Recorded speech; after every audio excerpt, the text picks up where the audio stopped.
به نام خدا. سلام بچه‌ها.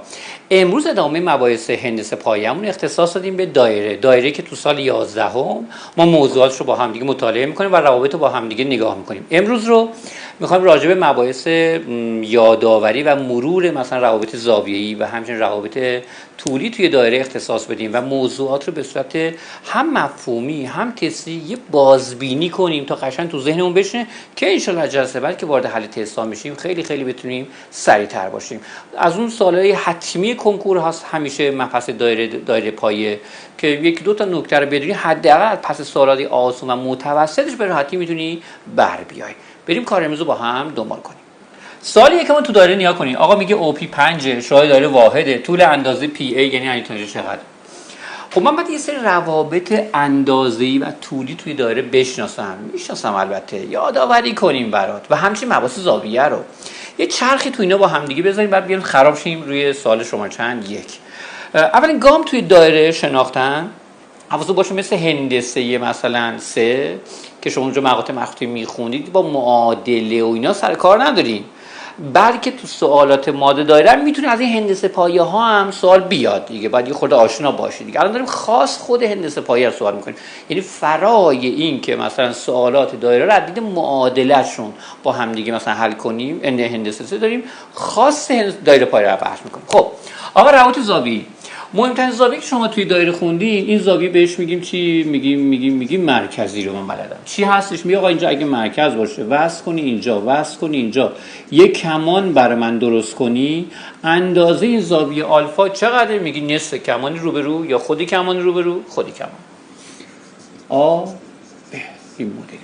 کنار این یه دونه کوچولو دیگه هم یادتون هست که حواستون باشه زاویه مرکزی اینجا باید حتما شعاع باشه، اینجا هم باید شعاع باشه. این حرفا یه خورده تو مثلثات هم داشتیم میگفتیم که این حاشیه دارم میگم دیگه، این طول کمان برابر بود چی؟ با آر ضرب در آلفا و هم اصرار هم میکردیم که حواستون باشه این آلفا رو باید رادیانی بذاری. این حرفا یکی دیگه هم بود که مساحت مثلا او آب رو با هم دیگه می‌خواستیم صحبت کنیم، میگفتیم یک دوم چی آر دو ضرب در چی آلفا. اینا مال مثلثات بود. تو بحث مثلثات این همچین زاویه مرکزی رو به عنوان یک قطاع صحبت می‌کردیم دیگه. حالا اینا بمونه واسه همون تیکای حسابانی نفا، ولی از دید زاویه تو دایره پایه شما زاویه مرکزی اولین چیزی که باید بلد باشید.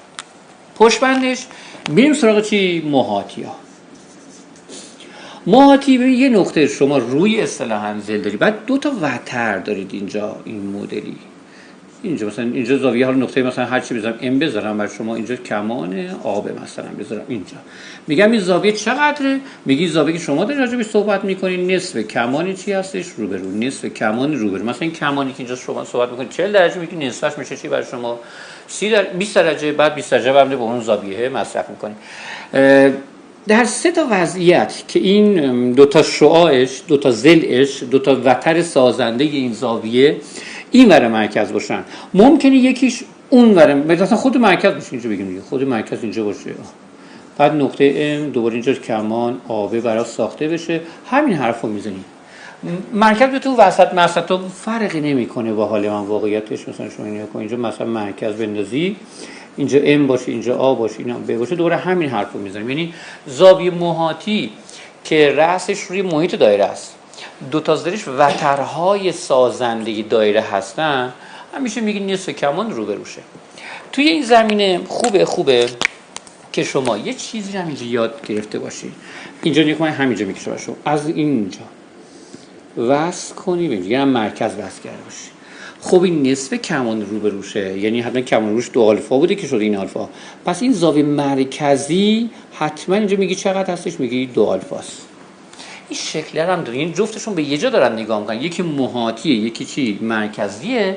بعد میگه خب این آلفاست، این یکی 2 آلفاست، این نصف اونه، این یکی 2 برابر اون یکی مرکزی. خود گنده تر از محاطی نگاه کننده به کمان حساب میشه دیگه. این تصویر تو ذهنت داری باش.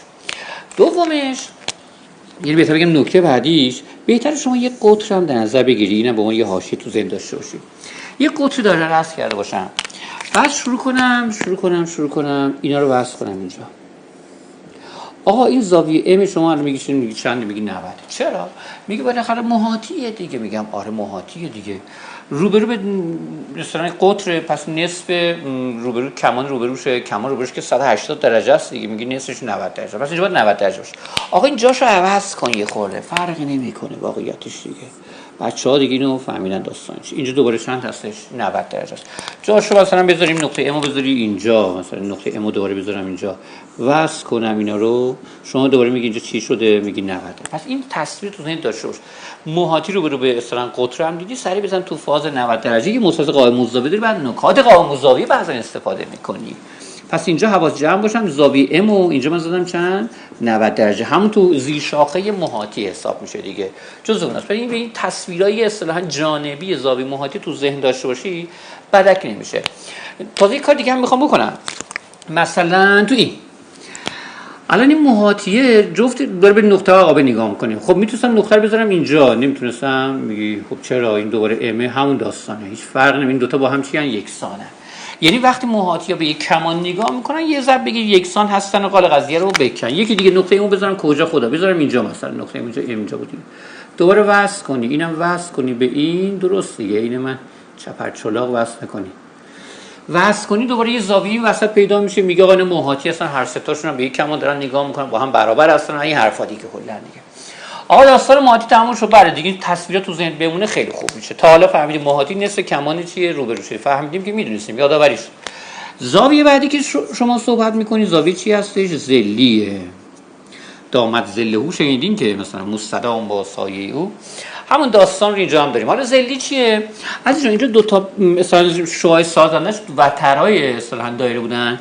الان تو ضلی شما صحبت میکنی یکیش وتر حساب میشه، اینجوری وتر حساب میشه، خب اون یکیش مماس حساب میشه. این اینجا حواس باشه این ور مثلا دوم داره برای تو، اینجوریه مماس رو دایره است. بعد اینجا نقطه ام بذارم، اینجا هم حالا آ بذارم، حالا اونم ایکس مثلا شما داشته باشید. زاویه که تو میخوای کجاست از جان؟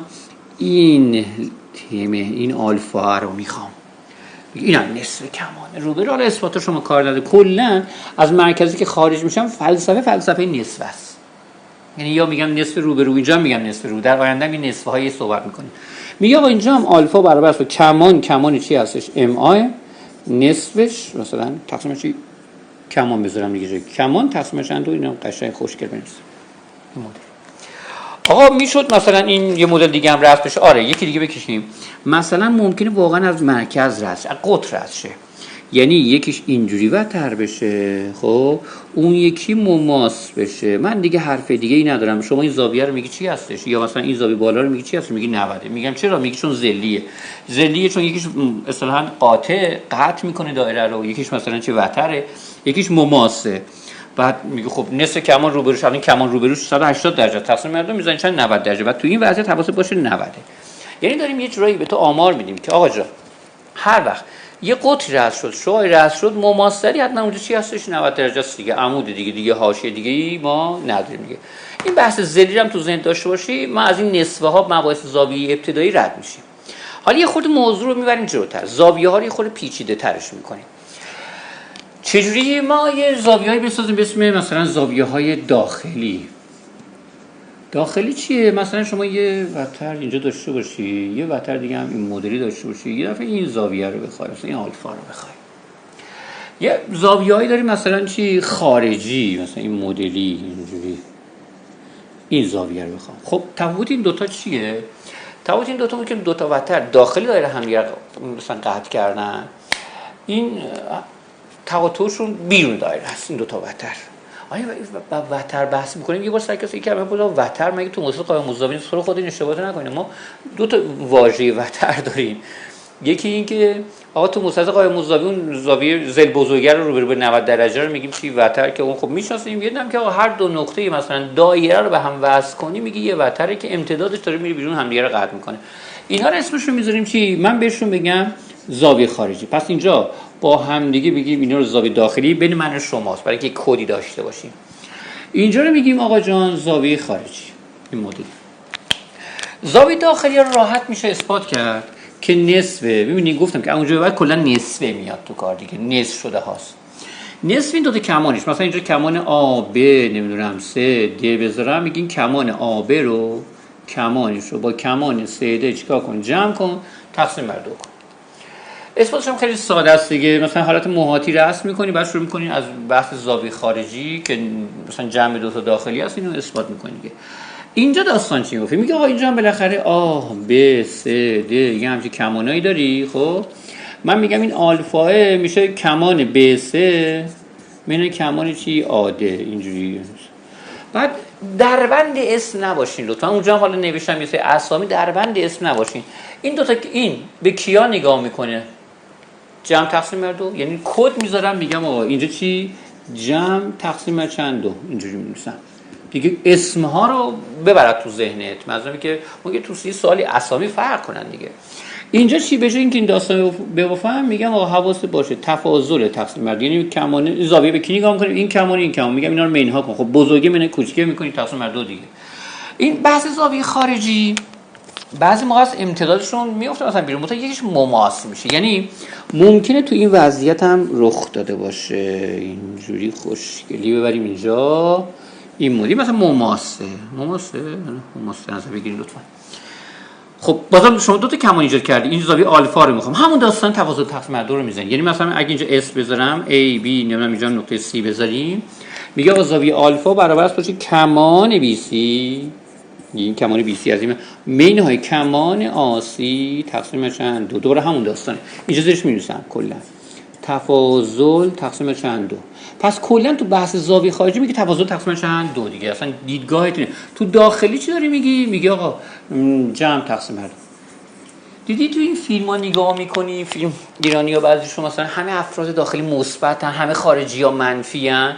همین داستانه، همه داخلی‌ها مثبت، این جمعی نگاه کن، همه خارجی‌ها هم چی هم منفی‌ان دیگه. مثلا تفاضلی نگاه کن. یعنی نقطه افتاد خارج میگی تفاضل تقسیم بر دو. نقطه افتاد مثلا داخل نقطه تقاطع میگی جمع تقسیم بر دو. یه کد اینجوری بذاری، یا خارجی‌ها منفی‌ان، داخلی‌ها همه چی هم مثبتن. این فضایی. اینجا هم یه نکته دیگه بنویسیم. نکته دیگه چی آقا؟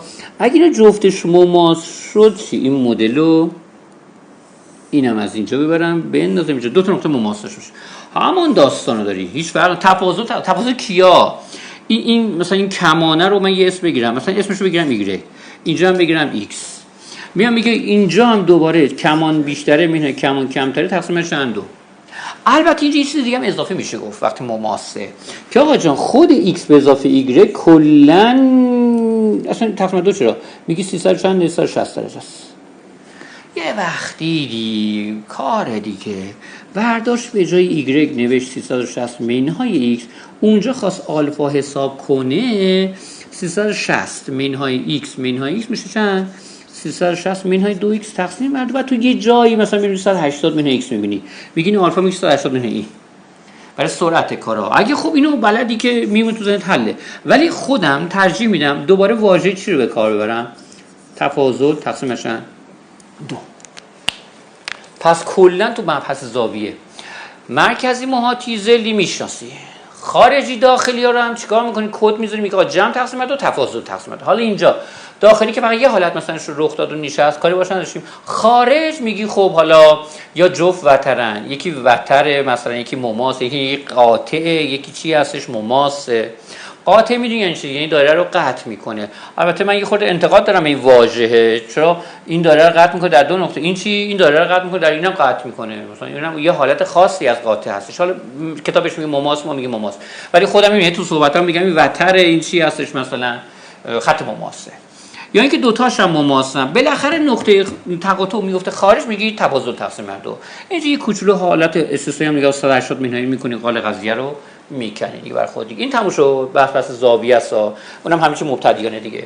بریم سراغ چی؟ روابط طولی ابتدایی در دایره. چی آقا؟ طول میخوام پیدا کنم، یکی اینجوریه، تقاطع اینا این داخله. بعد من چیکار میکنم؟ نیا کنین حالا چه حسابی بذارم خدا؟ مثلا بذارم x y اینم z بذارم، اینم t بذارم، اینم چیز. بچه‌ها همین میدونن که میشه یه حالت اثبات بهش بدم. بذار کوچولی اثبات برم. حالا اونجا اثباتش خیلی سادهش دم دست بود، یه اثباتی میخوام بدم. ببین بچه‌ها شما الان یه نقطه چین اینجا بری، برای من مثلث آ اینجا رو هم بذارم m، اینجا رو هم بذارم b، اینم c بذارم، اینم d بذارم، شما میگین با هم مشابهن. چرا؟ چون اولا میگه این زاویه آ با این زاویه c چیه؟ برابره. میگی بله زاویه آ با زاویه سی برابر، این مشکلی نیست. ثانیاً M1 با M2 اونم چیه؟ برابره. اون چرا؟ میگی چون بالاخره متقابل هستن دیگه، با هم منطقه موقع مساوی باشه. میگه باشه همین دو تا زاویه برابرن کفایت میکنه که آقا این دو تا مثلث چی ان؟ دو مثلث مشابهن. مثلث سمت چپ و مثلث سمت چی راست و چپ با هم چی هم مشابهن. خب باشه اینا مشابه. رابطه تشابه می‌نویسی.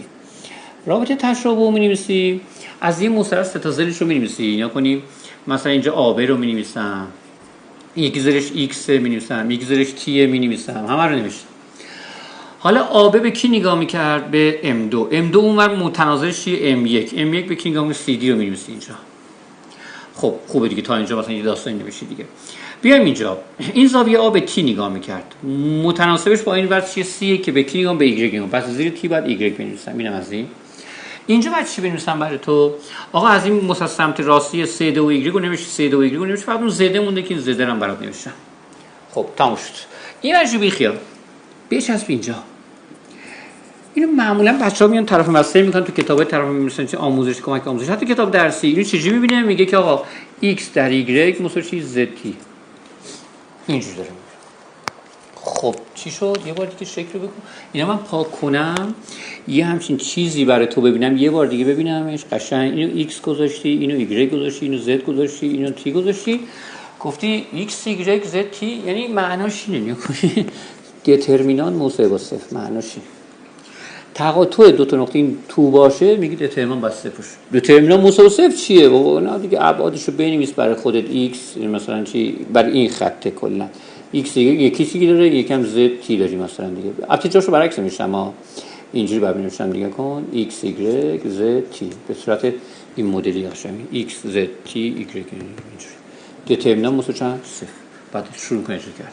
یعنی به اون چهار تا عدد نگاه کن. حالا ممکنه خود بچرخه ها، یه دتی بزن، قال قضیه رو بکن صفر. همون داستان X Y مساوی Z T رو بهت میده دیگه. نکن X Y مین های Z T مساوی صفر همون میشه.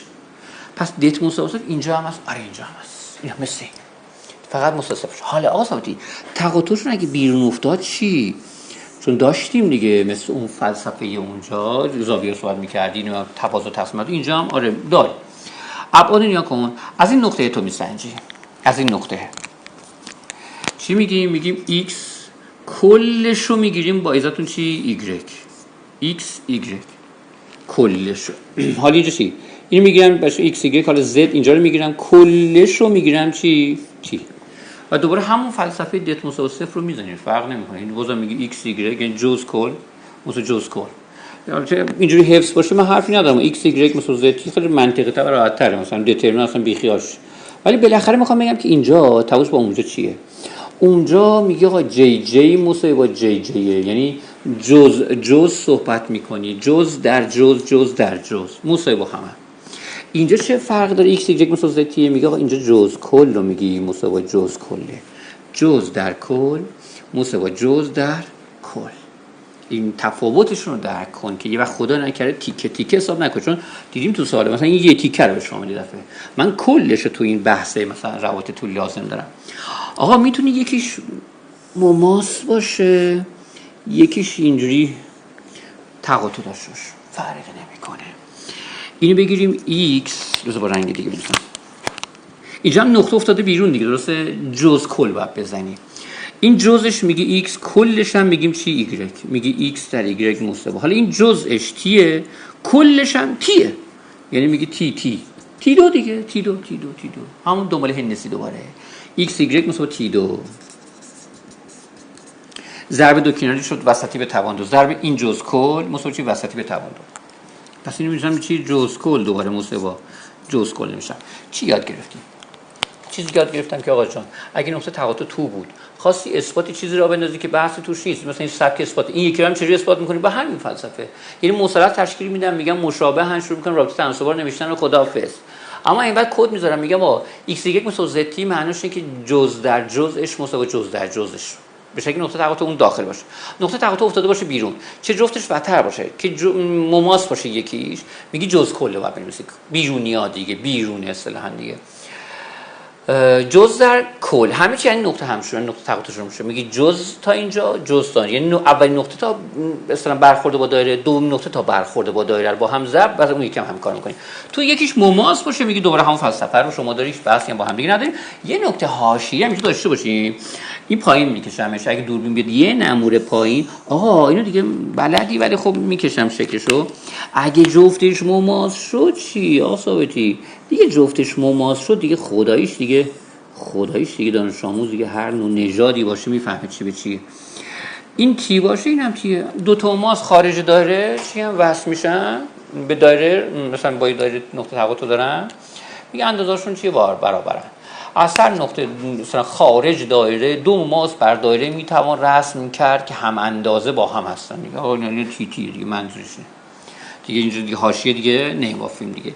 این روابط طولی هم تا اینجا بمونه تو ذهنت. حالا اگه حالی کردی با دت مساوی صفر میشه، حال نکردی هم جی جی برای داخلی‌ها، جی کی برای خارجی‌ها صحبت می‌کنی دیگه. اینم تمام. بی اینجا تو مباحث داره محاسبات وتر و اندازه مماس هم داریم. یعنی چی؟ پیش میاد یه جایی یه دفعه مثلا یه قطری اینجا داری شما، این نقطه مثلا او گرفته باشم، مرکز اسمش رو گرفته باشم، یه دفعه میگه که آقا از این نقطه ام چند تا وتر رد میشه، شما میگی 20 شمار تا وتر رد میشه. کج بلندترین وتر این قطر است که قرمز رنگ کشیدم برای شما. اون که کوتاه‌ترین وتر یه خوردم تو هندسه 3 با هم صحبت کردیم، اونی که به این قطر عموده. یعنی تو اینجا کوتاه‌ترین وتر رو میگی چی هستش؟ این حالت عمود داریم. اسم اینجاشو بگیریم آ، اینجا رو بگیریم چی برای شما ام، حتما باید چی باشه؟ عمود باشه. حتما مثلث‌های متساوی و ساقین هم تو ذهنت داشته باشی. 90 درجه هم تو ذهنت داشته باشی که تو سال استفاده کنی ازش دیگه. من فردا روز میگم او ام میگه ارتفاع، میگم نیم ساز، میگه بله نیم ساز هم هست، یعنی او یک با او برابره. میگم میانه است، میگه بله میانه هم هست. این آ ام با ام بی چیه؟ برابره. عمود منصف هم هست. یعنی شروع میکنم میگم از اون نقطه مثلث متصل ساقین یه نقطه عمود کردیم همه چی هست. این تصویر تو ذهنت میمونه. من میگم آقا اینجا فیثاغورس بزنم، میگم خب چه جوری؟ میگه آقا این شعاع دیگه میبره. میگه او ام به توان 2 به اضافه این آ ام به توان 2 مساوی آر 2 هست یا نه این وتر؟ میگه بله 90 است. میگم اینجا اگه من بخوام این آ ام رو برات پیدا کنم به توان 2، شما میذارید چی؟ آر 2 میشه او ام به توان 2. بله. میگم آ ام چند؟ میگه رادیکال. آر 2 میشه چی؟ او ام به توان 2. بعد میگم کل آب چقدر؟ میگه کل آب میشه 2 برابر این آر 2 که آر 2 میشه این او ام رو معمولا با دی نشون میدن. او ام چون فاصله نقطه از مرکزه، اینجا هم آدرس بنویسم، فاصله نقطه از مرکز هستش، معمولا با دی نشونش میدن که تو ذهن تو بمونه. آقا حفظش کنم؟ نه دیگه آقا حفظش کنم چیه؟ یه فیثاغورس ساده که دیگه حفظش کنم نداره که. اینم از این بحث که شما باید تو ذهنت بمونه. یه وقت وتری چیزی خاصی حساب کتاب کنی همچین داستانی داریم. تو اینا حواس جمع باشیم. من یه وتر میکشم اینجا، آره یه وتر میکشم، حالا مثلا این داشته باشم تو ذهنم، اسمش هم بذارم چی؟ اینجا آب بذارم. اینا یه وتر میکشم اینجوری بود، یه خورده میبرمش دورتر، مثلا اینجا سی دی اسمشو میذارم. اینجا مرکزه، درسته؟ حالا از جان یه مثلث اینجا درست میکنی متساوی ساقین، یه مثلث اینجا درست میکنی متساوی و ساقین، دوباره همشون آرن دیگه اینا. میگم آقا الان چشمی آب از 3D بیشتر هست یا نه؟ میگی بله هست. آب بیشتر هست، این سبز بیشتر از قرمز است. میگیم دست درد نکنه آقا جان ارتفاع اینو مثلا وقتی این فاصله نقطه از خط، فاصله خط از مرکز با این ارتفاع اینجا که مثلا شما رسم کنی کدوم بیشتره؟ میگی دیگه اینو اسمشو دی بذارم، اینو اسمشو دپریم بذارم. میگم فاصله دی کمتر از دپریمه. یعنی هر چی به مرکز نزدیکتری این فاصله چیه؟ اندازه وتر بلندتر این فاصله چیه؟ کمتره. به همین راحتی. لوپ مطلبی و رفت و برگشته. یعنی حالا این رفت و برگشت رو نگاه می‌کنی میگه هر چقدر دورتر میشه اندازه وتر چی میشه؟ کوتاه‌تر میشه. این تو ذهن داشته باشی بدک نمیشه. خب دیگه چی میخواد بگه؟ مماسمون. آره الان چند دقیقه پیش با هم صحبت کردیم، گفتم آقا یه نقطه این خارج داشته باشی شما 2 تا مماس بر دایره میتونی رسم کنی. بیا کجا رفت؟ اینجاست مثلا این نقطه. یکی هم این وریه که حالا من نمیخوام مثلا رسمش کنم، کاری باش نداشته باشیم. این بالایی‌ها میخوام حرف بزنم. نقطه تماس تی بذارم. اینجا یه مرکزی شما داریم جمع حرفه یا میدونی که این مرکز رو به اینجا وصل کنی 100% اینو چی درست میشه؟ یعنی 90 درجه. یعنی کلا تو مبحث دایره ما 90 درجه رو زیاد میبینیم. 90 درجه. آقا یه رسمی هم برو اینجا داشت. برو اینجا. چون فاصله مرکز تا اون نقطه است و این فاصله نقطه تا مرکز یا مرکز تا اون نقطه رو این کامپلیت شما چی میذاریم اسمشو دی. اینجا هم آره میخوام امتی پیدا کنم. میگه خب قایم مضاوی داری فیثاغورس بزن. حالا یه بارم بزنین ببینید تو میگه آقا این امتی به توان 2 به اضافه این آر 2 این بار میشه دی به توان 2 چون روبرو به 90 این دی هست دیگه.